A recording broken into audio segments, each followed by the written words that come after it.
अभिवादन स्वीकार कीजिए ब्रजेश मिश्रा का और आप देखना शुरू कर चुके हैं द डिबेट। बहनों भाइयों, दो तिथियां बहुत महत्वपूर्ण हैं जो भारत की राजनीति में आने वाले वक्त में जो लोकसभा का चुनाव है बहुत महत्वपूर्ण पड़ाव साबित होने जा रही है। पहली सबसे बड़ी तारीख है 22 जनवरी, जिस दिन भारत के प्रधानमंत्री नरेंद्र मोदी रामलला के मंदिर के प्राण प्रतिष्ठा कार्यक्रम में सम्मिलित होने पहुंचेंगे और राष्ट्र को समर्पित किया जाएगा रामलला का मंदिर।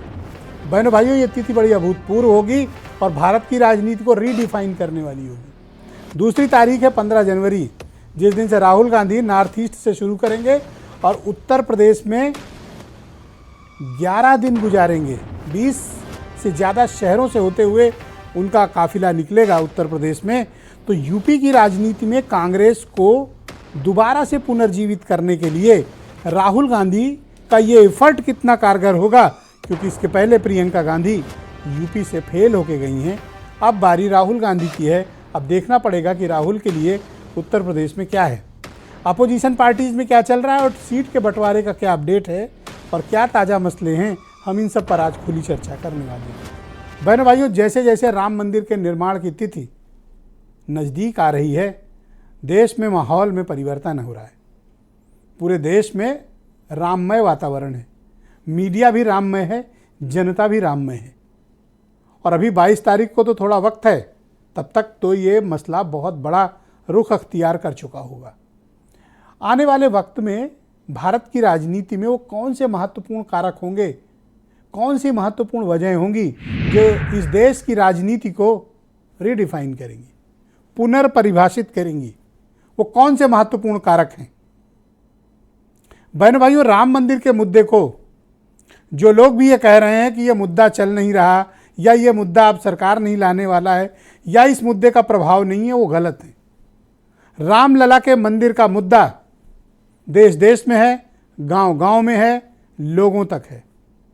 और इस मुद्दे पर जिस तरह की राजनीति हो रही है, उस मुद्दे की बिगेस्ट बेनिफिशियरी अब है बीजेपी, क्योंकि विपक्ष इन्विटेशन को न तो उगल पा रहा है न निगल पा रहा है। एक नैरेटिव, एक वातावरण ऐसा बन गया है कि विपक्ष को ये स्वीकारने में भी परेशानी होगी और जाने में भी परेशानी होगी। तो इसका बेनिफिशियरी पॉलिटिकली कौन होगा? बीजेपी होगी। गांव गांव अक्षत भेजा जा रहा है, पूजित चावल अक्षत घर घर भेजा जा रहा है, मोहल्ले मोहल्ले भेजा जा रहा है कि आपको आना तो नहीं है अयोध्या, लेकिन अपने घर में पूजा करिए, दिवाली मनाइए।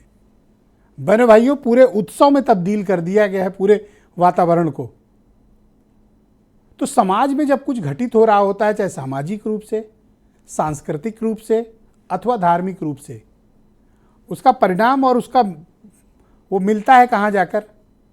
राजनीति में। राजनीति है जो सत्ता को प्रभावित करती है और and of the day power ही सबसे इंपॉर्टेंट टूल होता है।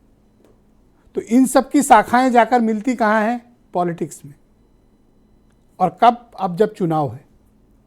मैं पहले भी कह चुका हूं कि मार्च के पहले हफ्ते या बहुत अधिक हुआ तो 10 मार्च तक इस देश में चुनाव घोषित हो जाएंगे। समय बहुत कम बचा हुआ है। चुनाव घोषित होने को महज 58-60 दिन का ही वक्त है, इससे अधिक का वक्त नहीं होगा। इन 60 दिनों के भीतर का जो वातावरण होगा वही 2024 के चुनाव की मुख्य भूमिका निभाएगा। लिहाजा जो ये मान रहे हैं कि हिंदुत्व रामलला का मंदिर अयोध्या नहीं चलेगा, चलेगा, भरपूर चलेगा, जबरदस्त चलेगा। तो फिर अपोजिशन क्या करेगा? ऐसा नहीं कि अपोजिशन घर बैठा हुआ है। बहनों भाइयों, अपोजिशन भी सड़क पर है और जो नहीं है उस सड़क पर उतरने की तैयारी कर रहा है, क्योंकि अपोजिशन को भी ये पता है कि 2024 में अगर नहीं कुछ हाथ आया तो फिर विपक्ष के खात्मे का शुरुआत है। ये इस देश में विपक्ष की फिर स्थिति बहुत ही ख़राब हो जाएगी। विपक्ष खड़े होने की स्थिति में नहीं रहेगा। और ऐसा नहीं कि इन्हें अंदाज़ा नहीं है। यही कारण है कि राहुल गांधी अपनी यात्रा शुरू कर रहे हैं, भारत जोड़ो यात्रा पार्ट 2। कहाँ से? इम्फाल से, अरुणाचल प्रदेश होते हुए नॉर्थ ईस्ट, पश्चिम बंगाल, बिहार, झारखंड, उत्तर प्रदेश, छत्तीसगढ़ और यहाँ से राजस्थान होते हुए गुजरात के बॉर्डर से पहुँचेंगे महाराष्ट्र। 6000 किलोमीटर से ज़्यादा की यात्रा और इसमें लोगों को जोड़ने की कोशिश। पहले साउथ को नॉर्थ से मिलाया, पार्ट 1, पार्ट 2 ईस्ट को मिड सेंट्रल इंडिया से जोड़ते हुए सीधे पश्चिम। कांग्रेस का ये इफर्ट उसे बताता है कि ये उनके लिए अंतिम मौका है। अगर 24 में कुछ नहीं हुआ तो फिर आराम से घर पे बैठना पड़ेगा कुछ वक्त, काफ़ी वक्त भी। लिहाजा समय भी अपोजिशन के पास कम है। इंडिया अलायंस तो बना, लेकिन कुछ कॉम्प्लिकेटेड इश्यूज अब तक सेटल नहीं हुए हैं, जैसे सीट शेयरिंग।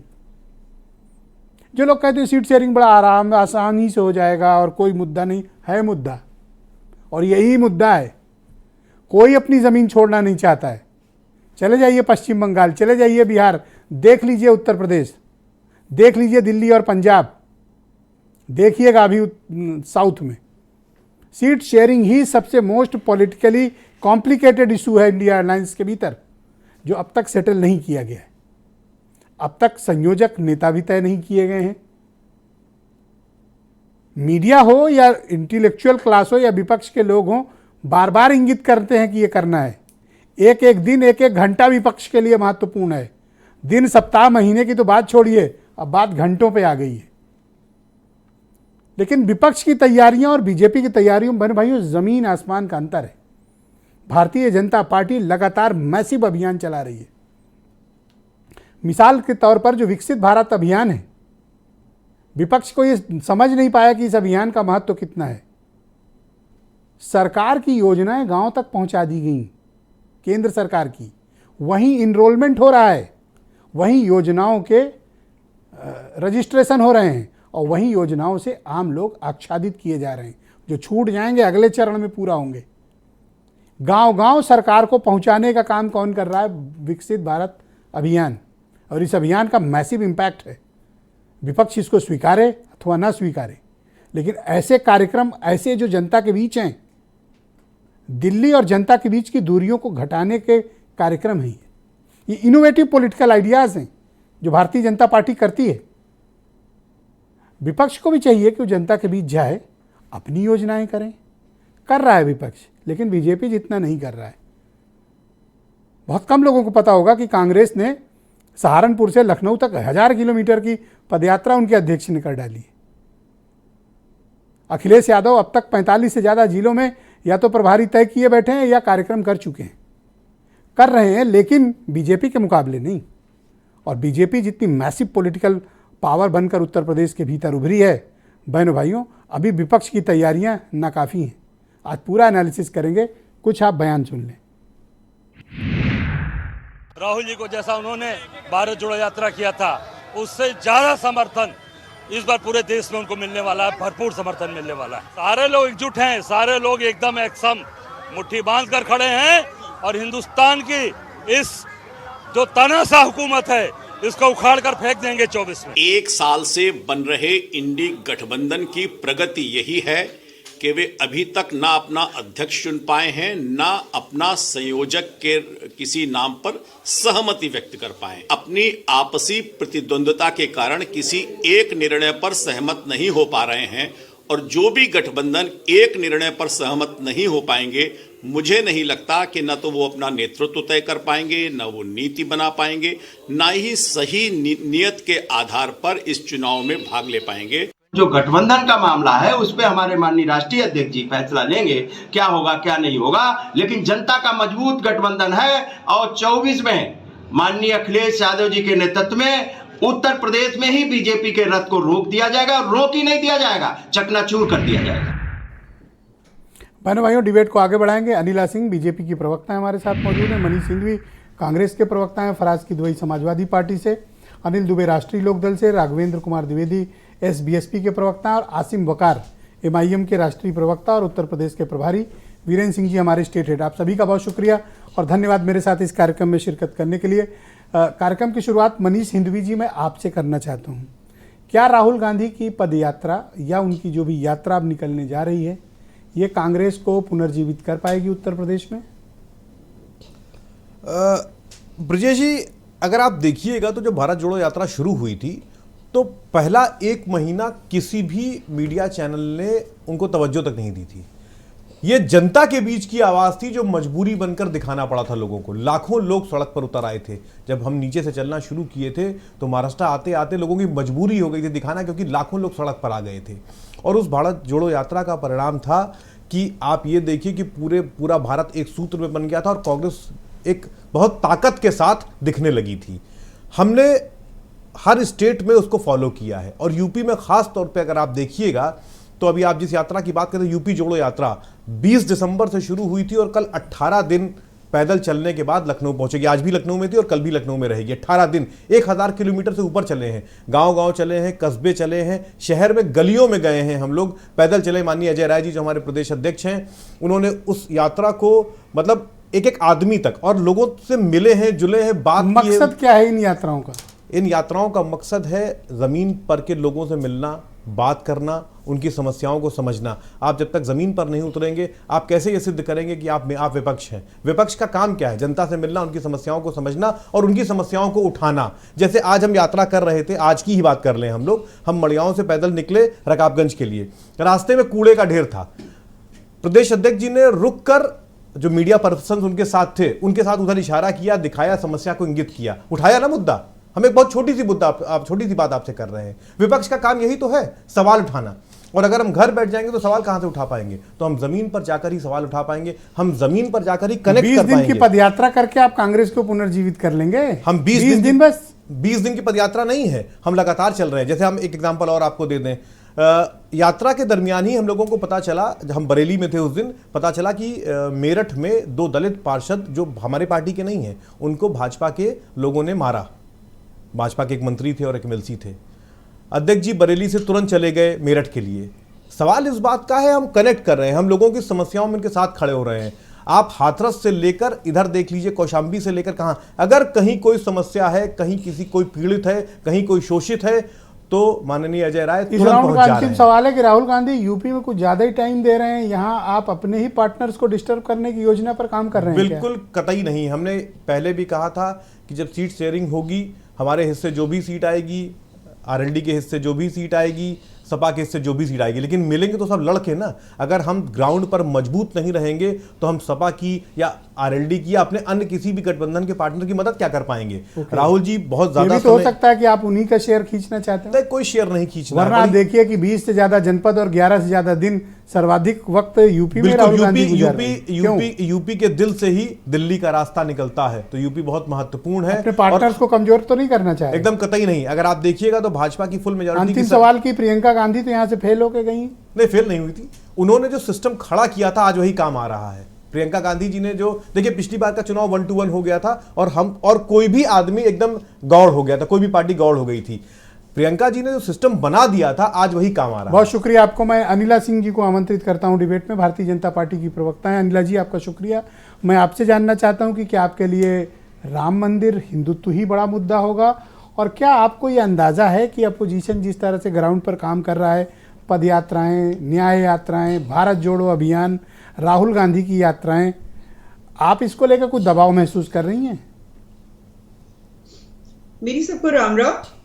देखिए, भारतीय जनता पार्टी को बारंबार ये कहा जाता है कि हिंदुत्व का मुद्दा क्या आप लोगों ने इसको किडनैप कर लिया है, आप लोगों ने इसका ठेका ले रखा है, भगवान श्री राम का ठेका ले रखा है, अयोध्या मथुरा काशी का क्या ठेका ले रखा है, सब कुछ जो कुछ करेगा वो संघ करेगा, वो भारतीय जनता पार्टी करेगी। अरे भैया, आप लोग बता दो, आप लोगों ने क्या किया? किसी ने गोली खाई, गाली खाई, जेल गए, इंक्वायरी फेस करी? किसी ने करी? हाँ, एक काम जरूर किया था कि किस प्रकार से कार सेवकों के ऊपर गोलियां चलवाई जाए, सरयू नदी को लाल किया जाए, हाँ, कत्ले आम कराया जाए। ये सुनिश्चित जरूर किया था, और ये भी कहा गया था कि दोबारा जरूरत पड़ी तो दोबारा गोलियों से भुनवाऊंगा कार सेवकों को, राम भक्तों को। तो जो रावण प्रेमी है उनको बहुत परेशानी हो रही है। और जब भी हमने तो देखा है ना अपनी धरा पर कि जब भी हवन पूजन यज्ञ होता है, ऋषि मुनि संत जब करते हैं, तो राक्षस प्रवृत्ति के लोग या राक्षस जैसे लोग जो है उसमें विघ्न उत्पन्न करने का प्रयास करते हैं, और अलग अलग प्रकार। तो राक्षस आप किसको कह रही हैं? अपोजिशन को या किसी व्यक्ति विशेष को या किसी पार्टी को? आपकी आवाज क्या? मैं जानना चाहता हूँ ये राक्षस आप किसको कह रही हैं, अपोजिशन को या उनके लीडर्स को? देखिए, ऐसा है कि मैंने यहाँ पर एक कंपैरेटिव कोड दिया है। अब और ये मैं आपको स्वतंत्रता देती हूं, जिसका सोचना चाहे सोच लीजिए, ठीक है। मैं उन प्रवक्ताओं में से नहीं हूं कि दाएं बाएं की बात करें। तो ठीक है, राक्षस तो कौन है, आपको क्लैरिटी देनी चाहिए ना। दे तो रहे हैं जो लोग बोल रहे हैं मस्जिदें को आबाद कर दो, दूसरे कह रहे हैं कि सनातनी जो है वो वायरस है, कोई नाली का कीड़ा बोल रहा है, हाँ, कोई हमारे धर्म ग्रंथों को फाड़ रहा है, कोई कह रहा है कि भगवान श्री राम तो कहाँ है, काल्पनिक हैं। दुनिया भर के ये लोग हैं, इनकी प्रवृत्ति कौन सी है? एक चुना हुआ है सांसद नाम को, में है इनकी एक प्रवृत्ति। पार्टी के एमआईएम के अध्यक्ष को आप राक्षस से तुलना कर रही हैं। क्यों? ये वही परिवार है ना जिनकी रजाकारों की फौज थी। जो ओवैसी जी है, इनके दादाजी जो है, उन्हीं को कमान मिली थी ना, अब्दुल वाहिद ओवैसी जी को। रजाकारों ने क्या किया था? हिंदुओं की आरती उतारी थी। 2 लाख से ज्यादा हैदराबाद में हिंदू काट डाले गए थे। आरती उतारू इन लोगों की मैं? बिल्कुल भी नहीं। जो भी हमारे पंथ को, हमारे धर्म को, हमारी हिंदू देवी देवताओं को, हमारी आस्था को अपमानित करेगा तो तैयार रहे उसको ऐसी राहुल ही गांधी भाषा की का। यात्रा को लेकर बीजेपी कुछ चिंतित है? एक्चुअली चिंता तो कांग्रेस पार्टी को होती है ना। पहले चुनाव हुआ तो एक यात्रा पे भेज दिया, भारत जोड़ो यात्रा। दूसरा चुनाव आ रहा है तो फिर यात्रा पे लगा दिया। तो कांग्रेस को राहुल को लेके चिंता होती तो उनको काम पे लगा दिया कि भाई चलो चलो, एक बार पैदल चल के तो ठंड हो रही है तो चलो बेटा कोई बात नहीं, बस में सवारी कर लो, चिंता मत करो ज्यादा। तो वो कांग्रेस चिंता करे, भारतीय जनता पार्टी को क्यों चिंता होने लग गई?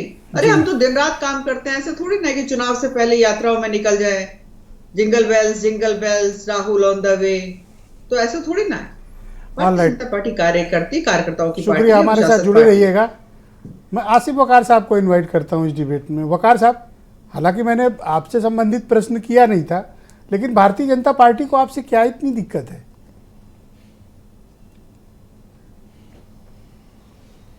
जी बताइए। क्या दिक्कत है बीजेपी को आपसे इतनी कि इस तरह की भाषा बोली जा रही?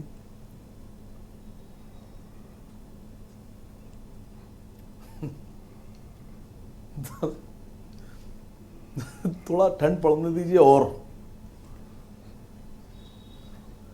तो अभी थोड़ी सी और मैं समझता हूँ कि हाथ में ईंट पत्थर भी आ जाएंगे, झोला भी टंग जाएगा एक। तो बाकी कोई बात कीजिए सर।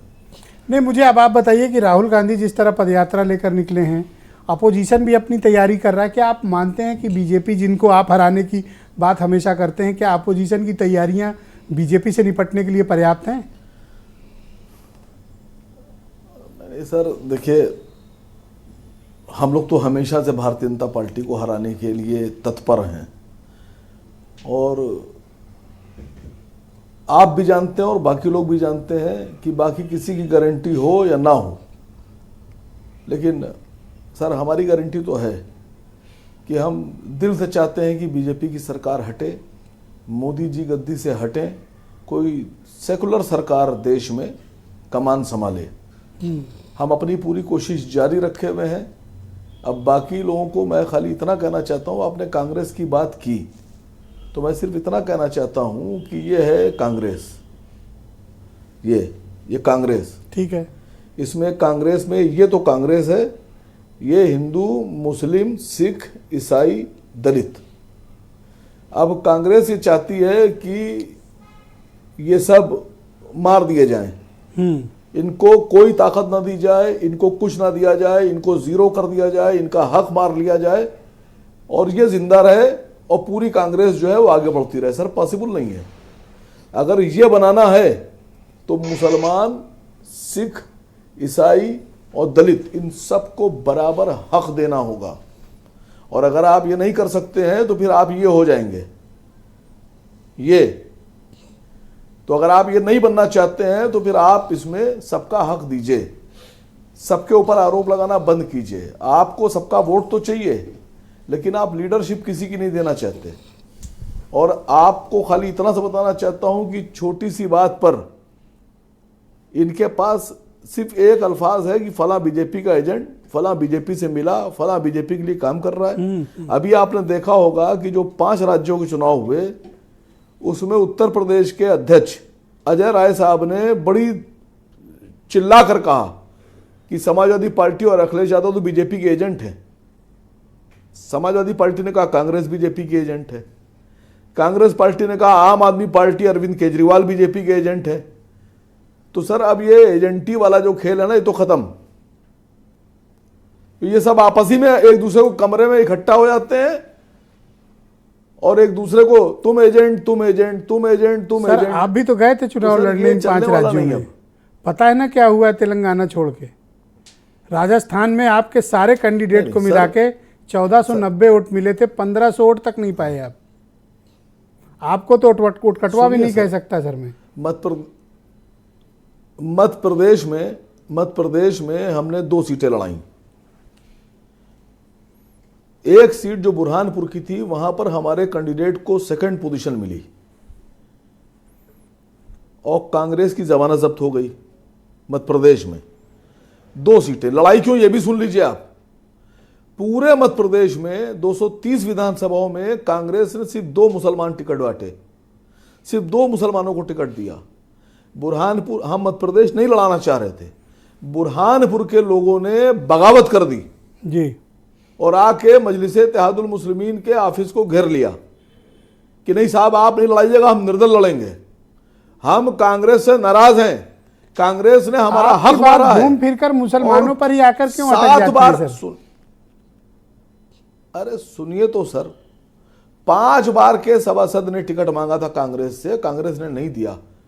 और जहां के ऊपर मुसलमानों की मेजॉरिटी थी, वहां आप लाके बाहर के एक दूसरे कैंडिडेट को लाकर सर पे लाद देंगे तो सामने वाला आके जब खुद आप कांग्रेस को चिल्ला के अपने कह रहा है हिसाब कि से आप क्यों नहीं चलाना लड़ाएंगे तो हम चाहते निर्दल लड़ जाएंगे, हैं? तुम आपकी क्या अपनी करते हो? पार्टी है कांग्रेस, आपको छूना नहीं चाहती है। आप कांग्रेस की चिंता में इतने क्यों घुलते जा रहे हैं?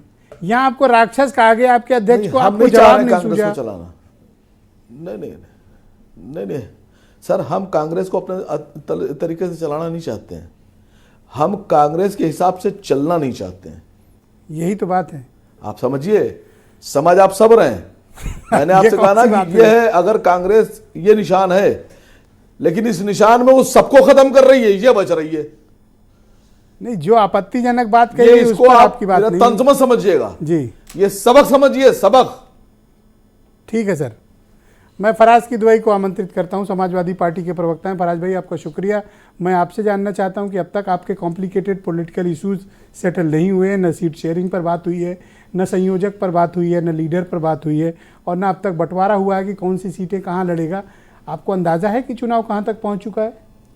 ब्रिजेश जी, ये आपसे किसने कह दिया कि हमारे जो पॉलिटिकल इश्यूज हैं उस पर कोई चर्चा नहीं हुई या उस पर कोई बात नहीं हुई या हम किसी भी लॉजिकल एंडिंग पर नहीं पहुंचे? देखिए, ये ब्रिजेश जी, ये भारतीय जनता पार्टी का बनाया हुआ एक नैरेटिव है, जो कि अभी आपने देखा कि अनिला सिंह जी से आप अभी बातचीत कर रहे थे, तो ना उन्होंने देश की महिलाओं पे, ना देश के बच्चों पे, ना महंगाई पे, और ना ही पेट्रोल डीजल की कीमतों पे, ना ही बेरोजगारी पे, किसी पर भी उन्होंने बात नहीं करी। सीधे सीधे वो राक्षस पर आ गई। देखिए ब्रिजेश जी, आपने अपनी ओपनिंग स्टेटमेंट में 3 चीज़ें बोली, जिसमें आपने एक बोला कि जो भारतीय जनता पार्टी आजकल जो चीज़ें कर रही है वो पॉलिटिकल सिस्टम को इंडिया के रीडिफाइन करेगी। मैं आपकी बात से ये सहमत 50% तक के हूं, क्योंकि भारतीय जनता पार्टी जो नैरेटिव सेट करना चाहती है वो नैरेटिव सेट करेगी, लेकिन जो इंडियन पॉलिटिकल सिस्टम को ब्रिजेश जी 2024 में रीडिफाइन करेगा, वो नौजवानों की बेरोजगारी रीडिफाइन करेगी, वो महिलाओं की सुरक्षा रीडिफाइन करेगी, वो बेरोजगार युवक जो नौकरी मांग रहे हैं वो रीडिफाइन करेंगे इंडियन पॉलिटिकल सिस्टम को 2024 में। और मणिपुर में हमारी बहनों की खोई हुई अस्मिता को ब्रिजेश जी ये पॉलिटिकल सिस्टम को 2024 में रीडिफाइन करेंगे। बढ़ती हुई महंगाई रीडिफाइन करेगी और जातिगत जनगणना रीडिफाइन करेगी। दूसरी बात मैं आपको बोलूंगा कि अभी मनीष जी ने एक बात बहुत अच्छी बोली कि इन्होंने कहा कि जो राहुल जी अपनी यात्रा कर रहे थे उसको तवज्जो नहीं दी थी इन्होंने शुरुआत में, खासकर भारतीय जनता पार्टी ने। इस पर मुझे महात्मा गांधी जी का एक कोट याद आ गया ब्रिजेश जी। महात्मा गांधी जी ने कहा था कि पहले अगर कुछ आप अच्छा काम करेंगे तो आपके ऊपर ध्यान नहीं दिया जाएगा, फिर आपके ऊपर हंसेंगे, उसके बाद में आपसे झगड़ा करेंगे और फिर आपकी जीत होगी। आसिम वकार को ऐसा क्यों लगता है कि मुसलमानों को आप लोग उनका वाजिब हक नहीं दे रहे हैं, ये इल्जाम आपके ऊपर भी है और कांग्रेस के ऊपर भी है। नहीं, देखिए, असीम भाई ने समाजवादी पार्टी के ऊपर कुछ भी ऐसा नहीं बोला है। और रही बात मुसलमानों, डिफेंसिव क्यों हो जाते हैं? बिल्कुल डिफेंसिव नहीं हूं। आज की तारीख में अगर पॉलिटिकल रिप्रेजेंटेशन मुसलमानों को उत्तर प्रदेश में कोई दे रहा है तो वो समाजवादी पार्टी दे रही है। हमारे 1/3 जो एमएलए हैं आज की तारीख में लगभग वो मुस्लिम कम्युनिटी से हैं उत्तर प्रदेश की विधानसभा में, अगर समाजवादी पार्टी की आप बात करेंगे। पहली बात। दूसरी बात ब्रिजेश जी, एक बड़ी इंपॉर्टेंट चीज है। अभी यहां पर आप ब्रिजेश जी इतने बड़े पत्रकार हैं और वाकई खोजी पत्रकार हैं। आपने एक मैं ये नहीं बोलूंगा कैजुअली, लेकिन आपने बहुत ही बड़ा स्टेटमेंट दे दिया, जिसको बोलते हैं ना कि and I have read between the lines. आपने बोला कि अगर अभी नहीं सुधरोगे तो ये लोग विपक्ष को खत्म कर देंगे। ब्रिजेश जी, ये विपक्ष को भी खत्म करेंगे। ये जो संविधान है, जो प्रधानमंत्री जी के पूर्व इकोनॉमिक सलाहकार हैं, उन्होंने बोला था कि वक्त आ गया है कि संविधान को बदल दो। ब्रिजेश जी, बस 20 सेकंड। ये हिंदुस्तान के फेडरल स्ट्रक्चर को खत्म कर देंगे, ये पार्लियामेंट्री सिस्टम को खत्म कर देंगे और ये हिंदुस्तान की डेमोक्रेसी को। अनिल दुबे को मैं आमंत्रित करता हूं, राष्ट्रीय लोकदल के प्रवक्ता हैं। अनिल जी, देखिए, विपक्ष के बाकी दल तो सड़क पर हैं, चाहे कांग्रेस हो, देखो उनके अध्यक्ष तो 1000 किलोमीटर की पदयात्रा कर चुके हैं, लड़ तो रहे हैं। आप तो जमीन पर भी नहीं दिख रहे हो। ब्रजेश जी, या तो आप देख नहीं रहे हो। कहाँ देखूं, बताओ, जहां कहो चलूं आपके आप ये देखो कि उत्तर प्रदेश में लड़ कौन रहा। अभी गन्ना किसानों को लेकर के, उनके रेट को लेकर के राष्ट्रीय लोकदल ने उत्तर प्रदेश में लड़ाई लड़ी। 35 मिनट प्रदर्शन किया लखनऊ में। 35 मिनट। अरे प्रदर्शन, अरे घंटों संघर्ष 35 मिनट। और हम लोग सड़क पर संघर्ष करते रहे। उत्तर प्रदेश में गन्ना किसानों के लिए हम लोगों ने अभियान चलाया। कोई आज पहली दफे थोड़े किया। रेट बढ़ा नहीं, आप ये देखिए, भारतीय जनता पार्टी की देखिए कितने वो बात किसानों की करते हैं। उत्तराखंड में 400 रुपए क्विंटल दे रहे हो, हरियाणा में 395 रुपए क्विंटल दे रहे हो, और उत्तर प्रदेश के किसानों को नहीं देना चाहते हो। राष्ट्रीय लोकदल संघर्ष कर रहा है। और ब्रजेश जी, हम आपको कह रहे हैं, हम इस पर चुप नहीं बैठने वाले।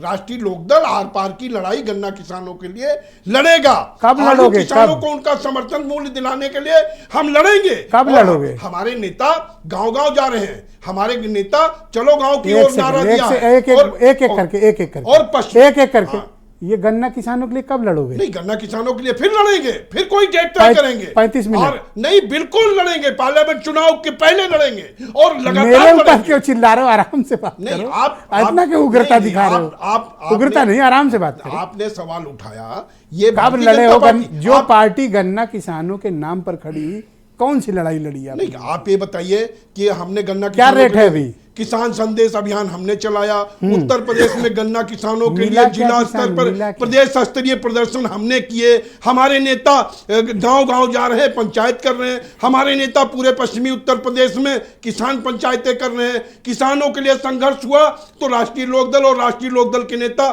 चौधरी जयंत सिंह जी ने किया। जोर बोलने से नहीं होता। नहीं, जोर नहीं बोल रहे हैं, ये किसान का आक्रोश बोल रहा है। ये किसान आक्रोशित है और ये किसानों के साथ आप बताइए, सबकी महंगाई बढ़ गई, किसानों की सम्मान राशि नहीं बढ़ी।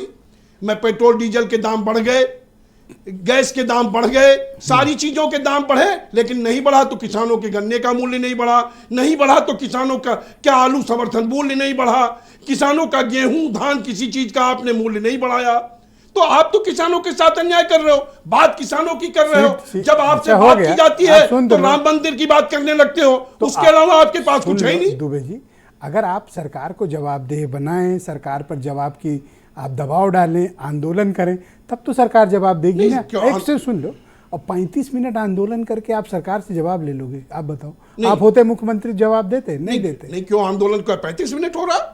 अरे हम लगातार करेंगे। एक दिन किया है? नहीं, एक दिन तो ये आपने देखा, उसको आपने नोटिस में किया। आप तो हमारा आंदोलन इतना चिल्ला रहे हो हमारे, आप नोटिस में। अरे मैं आपकी बेहतरी के लिए बात कर रहा हूँ कि चौधरी जयंत सिंह जी के अलावा कौन घूम रहा है किसानों के बीच में? सच्ची बात कह जो भड़क जा रहे हो आप बताइए। अच्छा छोड़ो ये सब बात, किसानों की बात छोड़ो, सीट बटी नहीं। सीट की चिंता ब्रजेश जी आप मत करिए, सीट की चिंता इनसे पूछिए कि इन्होंने अपने समर्थकों को, अपने सहयोगियों को मिनिस्टर तक तो अभी बना नहीं रहे, जिनसे वादा करके लाए। उनको सीटें इन्होंने दे दी। किसी ने हमारी इनको गलत सीटों की ट्रेनिंग चिंता दी क्यों है कर रहा कि डिबेट में जाओ, जोर जोर से चिल्लाओ, नहीं, कुछ नहीं, और अकड़ के बात करो तो ज्यादा लोग सुनेंगे। सीटों की किसी ने इनको समझा दिया है। आप हमारे गठबंधन में सीटों राघवेंद्र की जी, बात थैंक क्यों यू, पूछ बहुत रहे हैं? शुक्रिया भाई, राघवेंद्र। सीटों की बात उनसे पूछिए, हमारी सीटें बच जाएंगी, हम ठीक, जब अच्छा। जरूरतों की बता देंगे। राघवेंद्र उन्हीं के सहयोगी, मैं उनसे पूछ लेता हूँ। दुबे जी, क्यों इतना आज गुस्सा रहे हो? नहीं, आराम से गुस्सा बात नहीं करें, है, हम लोग- आराम से बात करेंगे हम लोग, कोई इशू नहीं है। राघवेंद्र, आप मुझे बताओ, आप लोगों को सीटें डिसाइड हुई? बीजेपी ने आपको कुछ सीटें दी या नहीं दी? नहीं, बिल्कुल दिया है, 80 सीट दिया। 80 सीट पर हम तैयारी कर रहे हैं, पूर्व से लेकर पश्चिम तक, उत्तर से लेकर दक्षिण तक। उत्तर प्रदेश की जो 80 सीटें हैं, आप देखिए, पहले हमको कहा जाता था कि केवल हम पूर्वांचल की पार्टी हैं। आप हमारा ट्विटर हैंडल देख लीजिए, पार्टी का कोई भी ऑफिशियल पेज उठा के देख लीजिए, हर जगह इटावा से लगाए फर्रुखाबाद, कन्नौज, मैनपुरी, हाथरस, हर जगह हमारे पार्टी कार्यकर्ता सक्रिय हैं और पूरे हम दमखम से 80 सीट पर लड़ेंगे और 80 का 80 जीतेंगे। देखिए, 2024 का जो आगाज हुआ है, इसमें दो महत्वपूर्ण तिथि अभी आपने बताया। एक 15 जनवरी, जिसमें राहुल गांधी की री फिर लॉन्चिंग, इतना री हो गया कि जनता समझ नहीं पाता कि लॉन्चिंग है कि फ्लॉप है, क्या है। और दूसरा 22 जनवरी। 22 जनवरी एक ऐसा डेट है जो इस सदी का सबसे बड़ा उत्सव मनाया जाएगा। मुझे लगता है कि कोई ऐसा देश विदेश में हिंदू सनातन नहीं होगा जो इस दिन में उत्सव नहीं मनाएगा। आपके इश्यूज बीजेपी क्यों नहीं सेटल कर रही है? नहीं, हमारे जो इशू है, अभी हमारे राष्ट्रीय अध्यक्ष जी मिले थे, नड्डा जी से भी मिले थे, अमित शाह जी से भी मिले थे। हम लगातार मिल रहे हैं, जो भी हमारे इशू हैं हम लोग को मिल रहे हैं। जनता का जो समस्या है उसको लेके हम मिल रहे हैं, उसमें कोई दिक्कत नहीं है। हमको समय मिला है, समय पर हमारे सारे समस्या हल मिल जाएगा। चुनाव में छड़ी खड़ी होगी या सिर्फ सहयोग? नहीं, एकदम छड़ी ही सहारा है। अखिलेश यादव जी का भी पूर्वांचल में सहारा छड़ी ही था, नहीं तो पश्चिम में कितनी सीटें हैं आप भी जानते हैं, हम भी जानते हैं। दो तरह से सहारा होता है, एक आप लड़ो चुनाव, और एक होता है कि ये लोग, एक सेकंड सवाल कंप्लीट होने दो, एक ये लड़े आप सपोर्ट कर दो। देखिए, एक बार हमारे साथ धोखा हो चुका है।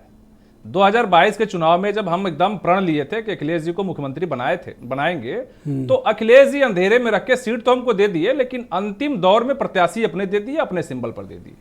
तो इस बार चूंकि क्या होता है, क्या आपका फार्म भी समाजवादी पार्टी ऑफिस में रहता था? नहीं, अब चूंकि अब भाई फार्म तो आप दिए होंगे प्रत्याशी, अब वो दिन ऐसा तो नहीं दस्तखत करके दे आए, वो दिन निकल गया चूंकि प्रत्याशी, ऐसा था क्या? नहीं, प्रत्याशी का इतना प्रेशर था इनके पे। ठीक है, आप ले लीजिए, हमारा प्रत्याशी लड़ा लीजिए। तो हम एक बार, जब बिल्ली का मुंह जल जाता है ना, तो मट्ठा भी फूक के पीती है। हम लोग फूक फूक के चल रहे हैं और ये वादा है कि जल्द ही हम जो भी सिस्टम है वो सिस्टम को फॉलो करते हुए। अनिल दुबे तो कह रहे थे कि हमसे पूछ रहे हो सीट बटी की नहीं बटी, इनकी तो शपथ की डेट तक नहीं बता रहे हो। नहीं, शपथ की डेट अभी काफी आक्रोशित थे आज। 35 मिनट धरना प्रदर्शन करके मीडिया पहुंची, फोटो हुआ, वीडियो हुआ, बाइट हुआ। देखिए उसके बाद इनके पार्टी के लोग कहां हैं। देखिए, दो मित्र होते हैं और दोनों जब पढ़ाई करते हैं ना, तो एक होता है 365 दिन पढ़ता है और एक होता है केवल परीक्षा के समय आने पर रात भर जग के पढ़ता है, फेल हो जाता है। बीजेपी की जो भारत जोड़ो यात्रा इस समय चल रही है, संकल्प भारत विकसित भारत, आप देखिए वो चुनाव की तैयारी है। इनके यहाँ सीट शेयरिंग का फार्मूला तय नहीं हो पा रहा है और बीजेपी जितना विभाग। बहुत शुक्रिया आपका राघवेंद्र। मैं बीरेन जी भी हमारे साथ इस कार्यक्रम में जुड़ चुके हैं। बीरेन जी, स्वागत है आपका। क्या आपको लगता है कि राहुल गांधी उत्तर प्रदेश में अपनी यात्राओं के जरिए कांग्रेस को पुनर्जीवित कर पाएंगे, या फिर बीजेपी इतनी बढ़त ले चुकी है कि इनको रोक पाना कांग्रेस या दूसरे विपक्षी दलों के बस की बात नहीं है? आपका एनालिसिस क्या कहता है? देखिए, बात आज ये आई कि अगर जीतना है तो मतभेद भुलाना होगा। ये दिल्ली से इंडिया कांग्रेस के नेताओं की बैठक में बात आई और ये विषय महत्वपूर्ण इसलिए हो जाता है कि मतभेद पहले बाद में भुलाना, पहले जिनका अपमान किया है उनके लिए सार्वजनिक रूप से कुछ बात कही जाए। आज उत्तर प्रदेश में अगर हम देखेंगे तो प्रदेश अध्यक्ष कांग्रेस के अजय राय ने जो बातें कही थी, उन पर कांग्रेस का राष्ट्रीय नेतृत्व ने आज तक कोई भी बयान नहीं दिया। उनको अजय राय के बयान का खंडन करना चाहिए था, उनको रोकना चाहिए था।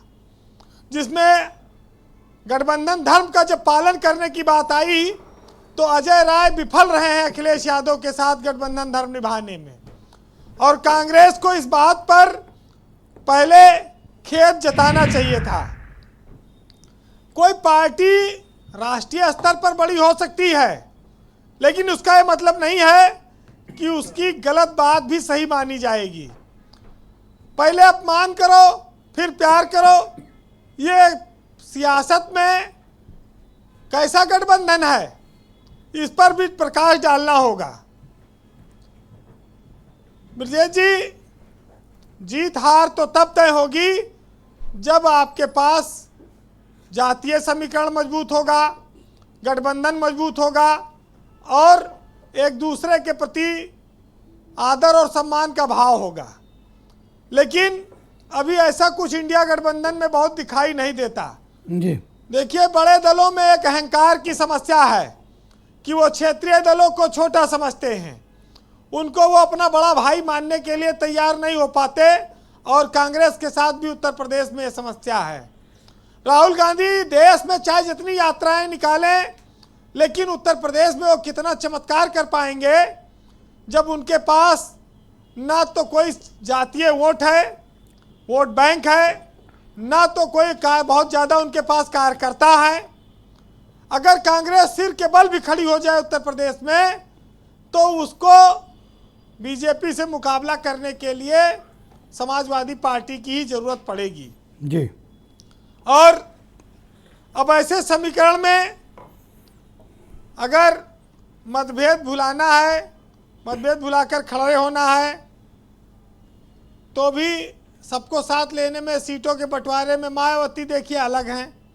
कोई इतना बड़ी आंधी नहीं है कि यह गठबंधन में आसानी से रोक पाए भाजपा को।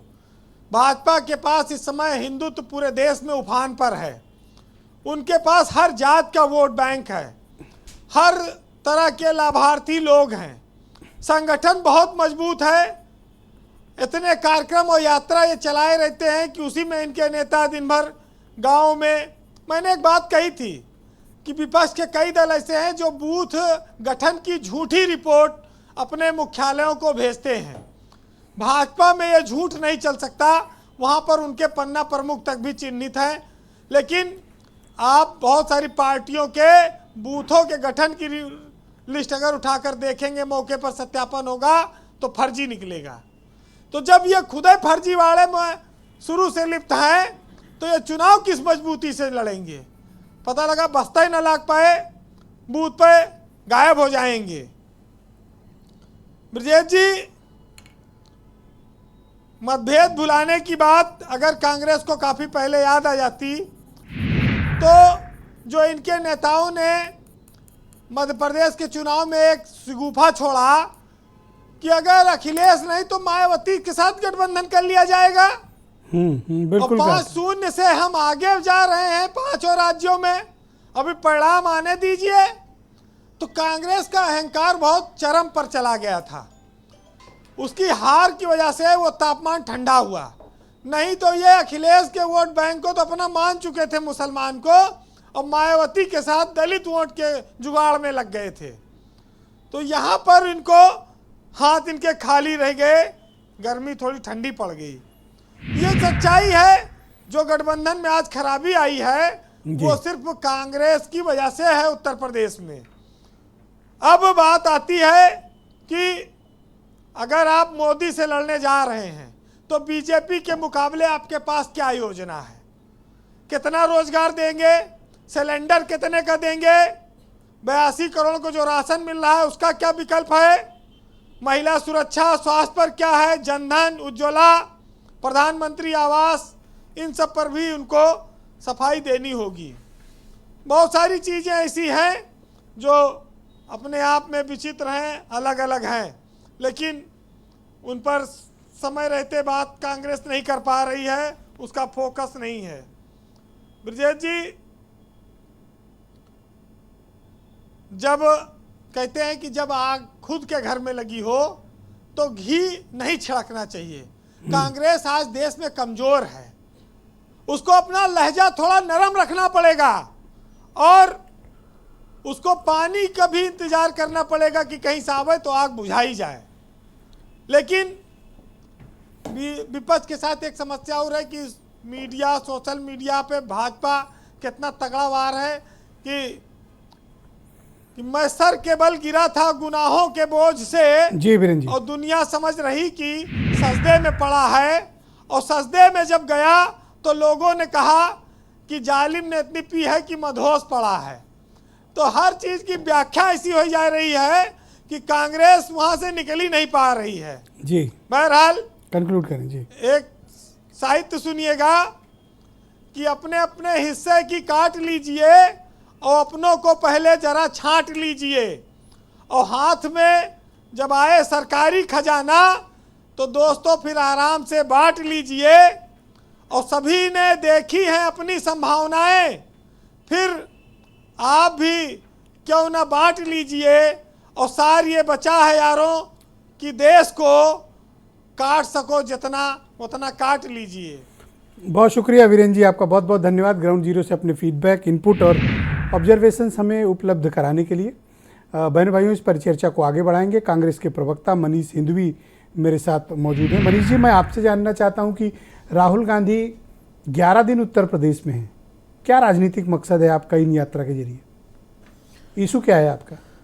देखिए, मैं अपनी बात दोहराता हूं। मैंने कहा था कि दिल्ली का रास्ता उत्तर प्रदेश से निकलता है। हम गठबंधन में चुनाव लड़ रहे हैं, लेकिन गठबंधन भी मजबूत रहेगा तभी हम लड़ पाएंगे। और उत्तर प्रदेश में यात्रा का एक सोल मकसद ये है कि हम जनता से मिलेंगे, जनता के बीच में जाएंगे और इनका जो झूठ है, इनका जो फरेब है, उसको फोड़ेंगे, उस बुलबुले को फोड़ देंगे। मैं आपके इस जो आपने मौका दिया है तो एक बात कहना चाहता हूँ। बहन अनिला सिंह कुछ कह रही थी, जब किसी की नसों तक में झूठ चला जाए तो मान लीजिए कि वो भाजपा उसने ज्वाइन कर ली है। 2005 में सेतु समुद्र वाला प्रोजेक्ट चल रहा था और हमने कहा था कि राम सेतु के पुख्ता सबूत नहीं है। तब इन लोगों ने चिल्लाया था सनातन विरोधी हैं, पता नहीं क्या क्या क्या क्या। अभी राज्यसभा में दिसंबर 2022 में इनके अपने मंत्री हैं जितेंद्र सिंह, उन्होंने कहा राम सेतु के पुख्ता सबूत नहीं है। अभी दिसंबर 2022 में वही बात तो कही जो 2005 में हमने कही थी। मैंने आपसे पूछा कि यूपी में आप यात्रा कर रहे हैं, आपके टॉप लीडर, मैं अपनी बात पूरी कर रहा हूं। इश्यूज क्या हैं? मैं बता रहा हूं, मैं इश्यूज बता रहा हूं।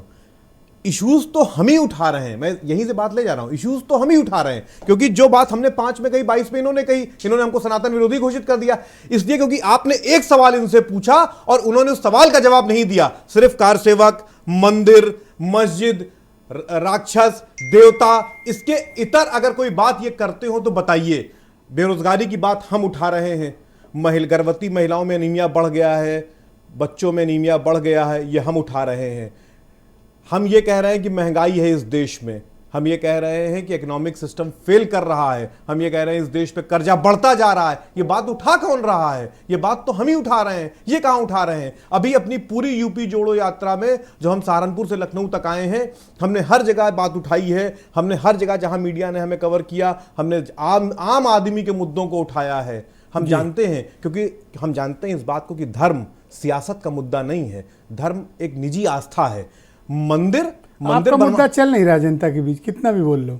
नहीं, देखो ना कहां 5 राज्य हार गए, 5 राज्यों में हर जगह तेलंगाना जीते। अच्छा ये बताइए कि 5 राज्यों में इनको 42% वोट मिला, हमको 40% वोट मिला। अगर हमारा मुद्दा चल नहीं रहा तो वो 100 में 100 लोगों ने अगर हरा तो नहीं पा रहे हो ना भाई। आप ठीक है, लेकिन सवाल इस बात का है कि इनका झूठ चल रहा है, लेकिन वो बुलबुला फूटेगा और हम अपने जो मुद्दे हैं, मूल मुद्दे हैं, उनको उठाते रहेंगे। शुक्रिया आपका। अनिला सिंह जी, आप कोर इशूज को, जो कोर इशूज का जिक्र कांग्रेस कर रही है, इन कोर इशूज को आप एड्रेस क्यों नहीं करती हैं?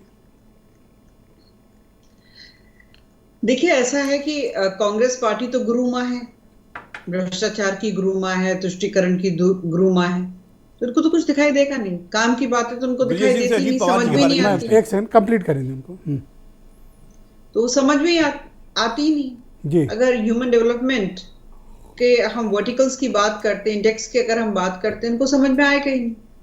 क्योंकि इंदिरा गांधी केवल कहने के लिए कहा करती थी, कंटिन्यू प्लीज। इंदिरा गांधी केवल कहने के लिए कहा करती थी कि मैं गरीबी हटाना चाहती हूँ, और ये इंदिरा को हटाना चाहते हैं। पर 1947 से लेकर अगर आज तक की मैं बात करती हूँ तो मेजॉरिटी अगर कोई राजनीतिक दल सत्ता में रहा है तो वो कांग्रेस रही। क्या देश को आबाद किया इन्होंने या और गरीबी बढ़ाई? आज दुनिया की सबसे मजबूत 5वीं अर्थव्यवस्था बनकर हम खड़े हुए हैं, तो हवा में खड़े हुए हैं। Strongest position, second position GDP की विश्व में हमारी है, तो ऐसी है कोई है सेकंड पोजीशन? अरे कहिए आप अपनी बारी में जवाब देना, पैसा पर क्यों हो रहे हो? कंटिन्यू जी। ये लोग बात क्या करते हैं? देखिए, ऐसा है कि जब जब आप आस्था का विषय यहाँ पर उठाएंगे, क्योंकि ये लोग उस प्रकार के षड्यंत्रकारी लोग हैं जिन्होंने जानबूझकर भारत को इंडिया बना दिया, भारत को दबा दिया, खो दिया, आस्था का अपमान किया, तुष्टीकरण को आगे बढ़ाया। ये वही लोग है ना 2013 में वक्फ एक्ट जो है नया रूप लेकर आ गए थे।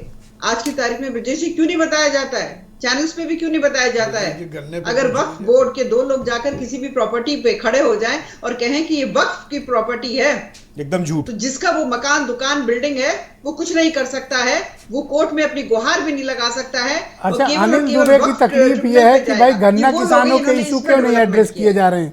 अनिल दुबे के भी तो ये मुद्दा जायज है क्या? गन्ना किसानों के इशू क्यों नहीं सेटल करते आप लोग? अरे गन्ना किसानों का इशू हो या खारिफ हो या राबी हो, तो आपको लगता है कि आरएलडी जो कि एक राज्य स्तर की भी पार्टी नहीं रह गई है, वो सारे मसले को सॉल्व करती है? हाँ, जयंत चौधरी जी ने अभी तक किसानों के लिए क्या क्या काम किया, जरा लिस्ट बना के अगली बार अनिल जी ले आए और सुना दें, और मैं भी अपनी लिस्ट लेकर आ जाऊंगी और कंपेयर कर लीजिएगा। बात तो रेट की हो रही है, तो सीधी सी बात है कि जो लोग एक स्टेट लेवल की भी पार्टी नहीं रह गए, हमने कहा भैया बेगानी शादी पे अब्दुल्ला, थैंक यू, बहुत शुक्रिया जी। इंडिया अलायंस में इनकी कोई भी हैसियत नहीं है इस वक्त। किसकी? आरएलडी की। कैसे आपने कह दिया कि हैसियत नहीं है? तभी तो लखनऊ जैसी जगह में प्रदर्शन कर रहे हैं, आप ही ने बताया। 35 मिनट, 500 लोग भी नहीं थे। 35 मिनट में आप एक मुद्दे को उनको मान लिया और एज रिलैक्सेशन। आप 1 सेकंड दुबे जी बीच में ना बोलो, मैं बात कर रहा हूँ ना। 35 मिनट में एक मुद्दा तो आपने उनका मान लिया एज रिलैक्सेशन का, और अगर ये 65 मिनट करते तो आप दूसरा भी मान लेती। आपको लगता है कि जहां 4 आदमी इकट्ठे नहीं हुए हैं उनकी बात से उत्तर प्रदेश की सरकार जो है काम कर रही है? उत्तर प्रदेश की सरकार किसानों के लिए निरंतर कार्य कर रही है। किसान तभी भारतीय जनता पार्टी को वोट भी करता है। परंतु सत्यता अनिल दुबे ये कह रहे हैं कि आपकी हैसियत नहीं इंडिया अलायंस में। आज बताओ दर्शकों की इंडिया अलायंस में आपकी क्या हैसियत है? नहीं, उनके कहने से भाई उनको अपने इतिहास में जाएं कि कभी उनके 2 ही सांसद हुआ करते थे। उत्तर प्रदेश में 17 एमएलए हुआ करते थे, आज वो उनकी पार्टी की स्थिति में, तो ये हमको चैलेंज मत करें। और ये चौधरी चरण सिंह जी की पार्टी है और उसका पूरे देश में जनाधार है, पूरे देश में किसान है। किसानों के बारे में ये बोल रहे हैं।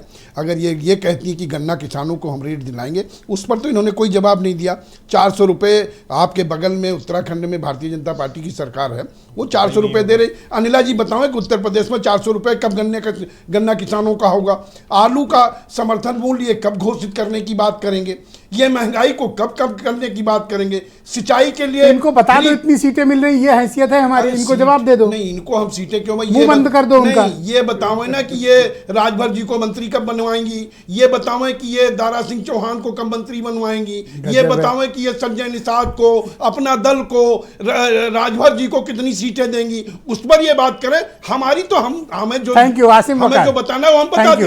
हम केवल इनसे सवाल यही करेंगे कि ये किसानों को गन्ने का रेट कब दिलवाएंगी? अगर ये किसानों की हितैषी है और ये किसानों के परिवार आसिम वकार, तो ये बहुत गया। वकार साहब ये बताओ, राहुल गांधी को क्या करना चाहिए उत्तर प्रदेश में आपके मुताबिक? चूंकि आपने कई लोगों को सलाह मशविरा दिया, तो आपके हिसाब से राहुल गांधी को यूपी में क्या करना चाहिए? मुसलमानों को 16 टिकट देना चाहिए 80 में से। 20% हम हैं, 20% दे दीजिए। अब आप हमसे कहेंगे कि आप मुसलमानों की बात क्यों करते हैं? एक बार भी नहीं पूछा, आप खुद कुरेद रहे हो कि मैं पूछूं आपसे, पर मैं नहीं पूछूंगा। तो पूछिए। नहीं, क्यों पूछूं सर? आप तो चाहते हो मैं ये करूं, पर मैं नहीं करूंगा। मैं जानता था आप करेंगे, इसलिए मैंने पहले ही टोक दिया कि आप करें ही ना। अब नहीं करूंगा। आप खुद ही चाहते हैं कि मैं पूछूं, मैं नहीं पूछने वाला। मैं तो तरक्की की बात करता हूं कि भाई राहुल गांधी अपोजिशन के लीडर हैं, आ रहे हैं, क्या करना चाहिए उनको? सिर्फ मुसलमानों को टिकट नहीं, तो अगर मुसलमानों को टिकट देंगे तो नहीं, मुसलमानों को टिकट देंगे तो तरक्की नहीं होगी क्या? मुसलमानों को टिकट देने से देश पीछे हो जाएगा? या मुसलमानों को क्या करें, घर में बैठा के ताला डाल देंगे आगे से कि वोट दो, घर जाके ताला डलवा लो? मतलब क्या चाह रहे हैं आप मुझसे बताइए। मैं बोलूंगा, मैं बोल दूंगा, मैं रेडी हूं बोलने के लिए। ये क्या हो गया? आप इतना क्यों अपनाए हुए हो? आपको गुस्सा इस बात का है कि मैं कम्युनल बात क्यों नहीं कह रहा हूँ, कोई आपसे मुसलमानों वाले सवाल क्यों नहीं कर रहा हूँ? ये तकलीफ है आपसे। जब मैं राजनीतिक बात पूछता हूँ आपके पास जवाब नहीं है कि विपक्ष को लड़ने का तरीका अभी आप बता रहे थे ना, एक मुद्दा नहीं उठा पाए आपकी विपक्ष कैसे लड़े बीजेपी से। सर बस हिंदू मुसलमान मंदिर मस्जिद बता रहा हूँ आपको। अरे सर सुनिए, तो वो तो आपने खुद तय कर दिया ना कि विपक्ष कैसे लड़ेगा, 11 दिन क्यों है राहुल गांधी उत्तर प्रदेश में, और वो जवाब ही नहीं दे रहे हैं। देखिए, अगर हम सिर्फ ये कहें कि नहीं हम कांग्रेस को भर के वोट दे देंगे, नहीं हम समाजवादी को भर के वोट दे देंगे, तो हम सेकुलर हो गए साहब। बहुत बढ़िया है, आसिम वकार तो अच्छा कोई इंसान नहीं, लेकिन अगर आसिम वकार ने कहा कि हमको भी तो कुछ दे दो भाई, हमको नहीं दोगे कुछ, तो कहने बहुत खराब आदमी है, बहुत बदतमीज आदमी है ये। हाँ, ये आसिम वकार से गंदा और बदतमीज आदमी नहीं कोई है, ये हक मांग रहा है, भगाओ इसको यहां से। तो अपनी पार्टी में आप 16 नहीं 160 खड़े करो, आप इन पर क्यों तलवार लगा रहे हो कि नहीं इतनी सीट दे दो, तभी मानेंगे कि आप मुसलमानों के हितैषी हैं, वरना नहीं मानेंगे। ये आप कौन होते हैं निर्धारित करने वाले? नहीं जिस दिन नहीं सर, मैं तो पूछ रहा हूं कि 16 टिकट देंगे मुसलमानों को, नहीं देंगे? खाली एक बार हिंदवी साहब से हाँ कहला दीजिए। नहीं देंगे तो बताओ आप क्या, आपसे क्या मतलब? वो किसी को दो टिकट नहीं तो कहलवाइए, तो एक बार आप एक बार हिंदवी साहब से मेरी बात तो कराइए। बताओ भैया, बोलो उनसे बात करो, क्या राहुल वरना अभी हम पर ही आरोप लगाएंगे। बोलो उनसे बात करो कि बात करो 80 में से 16 टिकट दीजिए। 20 सेकंड है केवल, बस हिंदवी साहब। असीम भाई 80 सीटें हैं, गठबंधन में लड़ी जाएंगी और हम मिलजुल कर सबसे प्रॉपर रिप्रेजेंटेशन के हिसाब से टिकट देंगे। मुसलमान को कितना टिकट दोगे? ये आज यहाँ कैसे तय होगा? तो वो कह रहे 16 दो। नहीं, लेकिन टिकट दिए जाएंगे, बिल्कुल टिकट दिए जाएंगे, मुसलमानों का हक बनता है, उनको उनके दिया जाएगा, टिकट दिया जाएगा, बिल्कुल दिया जाएगा। 4 बार पूछा कि मुद्दा बताओ, नहीं मुद्दा, बस मुसलमान कितने टिकट मुसलमान और मुसलमान, और कोई मुद्दा वो इस स्टूडियो से थोड़ी तय होगा। अरे सर आप कैसी बातें कर रहे हैं ब्रजेश भाई? के हिसाब से टिकट मनीष सिंघवी बोल रहे हैं, मैं नहीं बोल रहा भाई की बात ही ना करें, ये बोल रहे हैं। नहीं हम मुसलमान हैं तो क्या हम जाके जो बाइडेन की बात करेंगे क्या, या हम जाकर वहां ट्रम्प की बात करेंगे? सर कोर इशू की बात करोगे? हमारे घर में फाका हो रहा है, हमारे घर में भूखे लोग हैं और हम खाना खिलाएंगे आपको? तालीम तरक्की की बात करो सर, टेक्नोलॉजी की बात सोच करो। लीजिए सर हम लोग के बारे में भी। इनको बताइए, तालीम तरक्की टेक्नोलॉजी की बात बताइए कि कांग्रेस आप टिकट पे फंसे हुए हो। नहीं, कांग्रेस एक सेकंड रुको आप ना, तालीम की बात करते सुना किसी ने? नहीं सुना इनको। तरक्की की बात की नहीं की, टिकट दे दो बस। देखिए जो कौम, सुनिए सर, सुनिए, जो लोग हुकूमत से दूर हो जाते हैं वो दुनिया की सारी शय से दूर हो जाते हैं। मैं 10 सेकंड का टाइम लूंगा इनको। नहीं सर, जो लोग हुकूमत नहीं कर सकते, जो हुकूमत से दूर होते हैं, उनको ना तालीम दी जाती है ना रोजगार दिया जाता है। थैंक यू सर, शुक्रिया। मैं फराज किदवई जी आपसे पूछता हूँ, क्या तो ये मुसलमान की रट लगाए हुए हैं आसिम वकार? ब्रिजेश जी क्या है प्रॉब्लम इनकी? सबसे पहले मुझे तो लगता है इनके इशूज एड्रेस करो आप। अरे असीम भाई की बात का भी जवाब दे दिया जाएगा। ब्रिजेश जी सबसे पहले तो हम अपने राघवेंद्र भाई की बात का जवाब दे दें। पेन है जी ब्रिजेश जी आपके पास? मेरी चिंता छोड़ो, मैं पैड लिए बैठा हूँ, आईपैड लिए। नोट करिए कहीं। हाँ नोट कर लूंगा, बोलो आप। कि 2024 के चुनाव से पहले ये ढनक के फिर इधर आएंगे, हैं? क्योंकि मंत्री बनाए नहीं जाएंगे ये। तो इतना गाली खा के आप इन्हें ले लोगे? ओपी अरे हम तो बड़ा दिल रखते ही हैं ब्रिजेश भाई। और ओपी राजभर यूनिक पीस है, सबको गाली देते हैं पर सब गले लगा। तो आपके लिए फिर ये ब्रेकिंग न्यूज हो जाएगी कि जब ये इधर ढनक करके आएंगे थाली में, तो आप ये चला दीजिएगा कि समाजवादी पार्टी के प्रवक्ता ने ऐसा बोला। दूसरी बात बात चल रही है। दूसरी बात चल रही है कि नहीं चल रही है वो अलग की बात है। अरे खुद ओपी राजभर जी बोले थे, देखिए वो अपने हमारे पिताजी की उम्र के हैं, इसलिए हम उनके ऊपर कोई टिप्पणी नहीं करेंगे, लेकिन वो 2 मुंह 3 मुंह खुद ही बातें करते हैं, तो आप समझ लीजिए और मंत्री नहीं बनाए जाएंगे। आपको राजभर की चिंता है, आसिम वकार सर वोट डाले, अभी आपने उनके विषय पे कोई बात नहीं। अरे आसिम भाई से भी बात हो जाएगी। और दूसरी बात देखिए, क्यों नहीं बात होगी आसिम वकार से? अरे आसिम भाई से बिल्कुल बात हो जाएगी। हाँ तो बताओ। वो मुसलमानों का रिप्रेजेंटेशन चाहते हैं, मुसलमानों का रिप्रेजेंटेशन वकार साहब आ रहा हूं। हमेशा जो है वो समाजवादी पार्टी ने दिया है। और 10 सेकंड चाहते हैं। असीम भाई 10 सेकंड चाहते हैं, बोलिए वकार साहब। आप 3-4 बार हाथ उठा चुके, बोलिए 10 सेकंड। नहीं देखिए, इन्हीं ने राघवेंद्र से राजभर साहब की पार्टी को कहा कि ये फिर आ जाएंगे और हम ले लेंगे, दिल बड़ा है। सर MIM को और आसिम वकार को क्यों नहीं लेंगे? हाँ। बोलिए टीवी पे आप हमको भी लेंगे, आपका दिल बड़ा है। असीम भाई आप आ जाइए, आपको चुनाव लड़ा देंगे। बोलिए आप असद वैसे। अरे आप आ जाइए, हम आपको चुनाव लड़ा देंगे, हम कब मना कर रहे हैं? आपका स्वागत है, आप अकेले आ जाओ। आप आइए, आपको चुनाव लड़ा दिया जाएगा। अकेले आ जाओ। देखिए ब्रिजेश, 1 सेकंड रुक जाओ, अकेले आओगे? सर वहां देखिए पूरी पार्टी को लिए ले रहे हैं। अरे आ जाओ, अकेले पार्टी को लेने पे तैयार है। सुनहरा चांस है, अभी टीवी पे लाइव मिल रहा है, आ जाओ। और यहाँ देखिए सर, हम लोग के बारे में, भाई मैं फराज किदवई साहब से तो सोचता था ये तो मेरे भाई हैं तो मेरी बात करेंगे, बताइए ये भी मेरी बात नहीं कर रहे हैं। कर तो बताओ ना भाई, बात का डर है कि मुसलमान क्यों नहीं इनकी बात कर रहे हो? हमारे भाई मुसलमानों के मसाइल क्यों नहीं उठा रहे हो? हमारे भाई जो हैं वो असीम वकार भाई भी हैं, मनीष भाई भी हैं, ब्रिजेश मिश्रा जी भी हैं। क्योंकि समाजवादी पार्टी हमेशा इस चीज में मानती है। फिर हमको एक विष्णु पुराण का श्लोक याद आ गया कि उत्तरम यत् समुद्र से हिमाद्रैश्चैव दक्षिणम वर्षम तद भारतम नाम भारती यत् संतति। इंडिया में, हिंदुस्तान में अब तो ये श्लोक भी पढ़ने लगे हैं। अब और कौन बात आपकी करें? ब्रिजेश जी, एक सेकंड रुक जाओ जरा। वकार साहब, ये तो श्लोक भी पढ़ने लगे अब तो गलत बात है श्लोक पढ़ना ब्रिजेश जी? बोल लेने दो। नहीं, अच्छी बात है, अच्छी बात, पढ़ें, मैं इसमें इनके साथ हूं। देखिए बेहतर काम कर रहे हैं। असीम भाई बड़े भाई हैं, हमारे साथ में ही हैं। तो आपने कह दिया ना कि चुनाव लड़ा देंगे, इसलिए वो इतना आपके ऊपर थोड़ा सा प्रेम आ गया उन्हें, वरना अब तक तो वो स्क्रीन से बाहर आ गए होते। नहीं सर, देखिए मैं क्रिमिनल आदमी नहीं हूं सर, मैं क्रिमिनल आदमी नहीं हूं। आप भाई हैं, हमारे दोस्त हैं, और आप एक पॉलिटिकल आदमी हैं। आपकी कोई छवि नहीं खराब की जा रही कि आप क्रिमिनल। विजय जी, आप मेरा टाइम जो है असीम भाई को दे रहे हैं आप। प्लीज। दूसरी एक बड़ी इंपॉर्टेंट बात देखिए, हमारे दुबे जी ने उठाई और अनिला सिंह जी तो खाली बात वो कर रही थी क्या एरोगेंस की, मतलब इनकी औकात क्या है, इनकी हैसियत क्या है। अनिला जी से एक सवाल पूछ लीजिएगा खाली, गन्ना किसानों की जहां तक बात है तो स्टेट एडवाइस प्राइस ये कब डिक्लेयर करेंगी, पहली बात। दूसरी बात, प्रधानमंत्री जी ने फरवरी 2014 में वादा किया था कि गन्ना किसानों को उनकी कीमत, दुबे जी अगर मैं गलत बोल रहा हूं आप बताइएगा, 14 दिन के अंदर मिल मालिकों से दिलवाएंगे, वरना मिल मालिक जेल में होंगे। और उत्तर प्रदेश के ही शामली जिले के 3 मिल ऐसी हैं जहां पर किसानों का करोड़ों रुपया बाकी है। बताइए क्या प्रधानमंत्री जी झूठ बोल रहे थे? क्या उनको पैसा मिल गया गन्ना किसानों को? मैं आपसे जानना चाहता हूं, ये सब लोग आपको लेकर क्यों चिंतित है? ये सपा वाले क्यों डाइसी बात कर रहे हैं कि आप वक्त पड़ने पर पलट जाएंगे और इनके यहाँ चले जाएंगे? ब्रिजेश जी, हमारे में दम है, और जिसमें दम होता है ना, हमेशा लोग चाहते हैं कि मजबूत हाथ मेरे साथ हो। मैं इनके साथ था, पूर्वांचल में इनकी हैसियत देख लीजिए क्या आज है, और मैं बीजेपी के साथ हूं। अभी 80 लोकसभा सीट हम लड़ेंगे, यहां भी देख लीजिएगा। महीना डेढ़ महीना मैं मजबूती से जहां रहता हूं, और जहां नहीं रहता हूं। ये क्यों तो ऐसे ही बात कर रहे हैं? असल में जब ये सामाजिक सुनिए, ये जो है अगर बहन जी के साथ गठबंधन करे तो ठीक है। Thank you. अजीत जी को कंप्लीट करो। अजीत जी को ये लॉलीपॉप दे रखे हैं अभी तक, तो वो ठीक है। देश के सारे पार्टियों के साथ गठबंधन करें तो ठीक है। हम बीजेपी के साथ अपने जो है मुद्दे लेकर आ गए, मुद्दों पर समझौते को लेकर आ गए, तो इनको दिक्कत होने लगा। दिक्कत इनको इसलिए हो रहा है कि ये पूर्वांचल की सारी सीटें नहीं, उत्तर प्रदेश की सारी सीटें हार रहे हैं, और अगर हम रहते तो हमारा छड़ी के लिए सहारा रहता। बहुत शुक्रिया। मैं आप सभी का बहुत आभार प्रकट करता हूं कि एक बेहद महत्वपूर्ण राजनीतिक मसले पर आप सबने डिबेट की और परिचर्चा का हिस्सा बने। आपका बहुत बहुत शुक्रिया, धन्यवाद। और बहनों भाइयों, आपका भी धन्यवाद कार्यक्रम देखने के लिए। नमस्कार।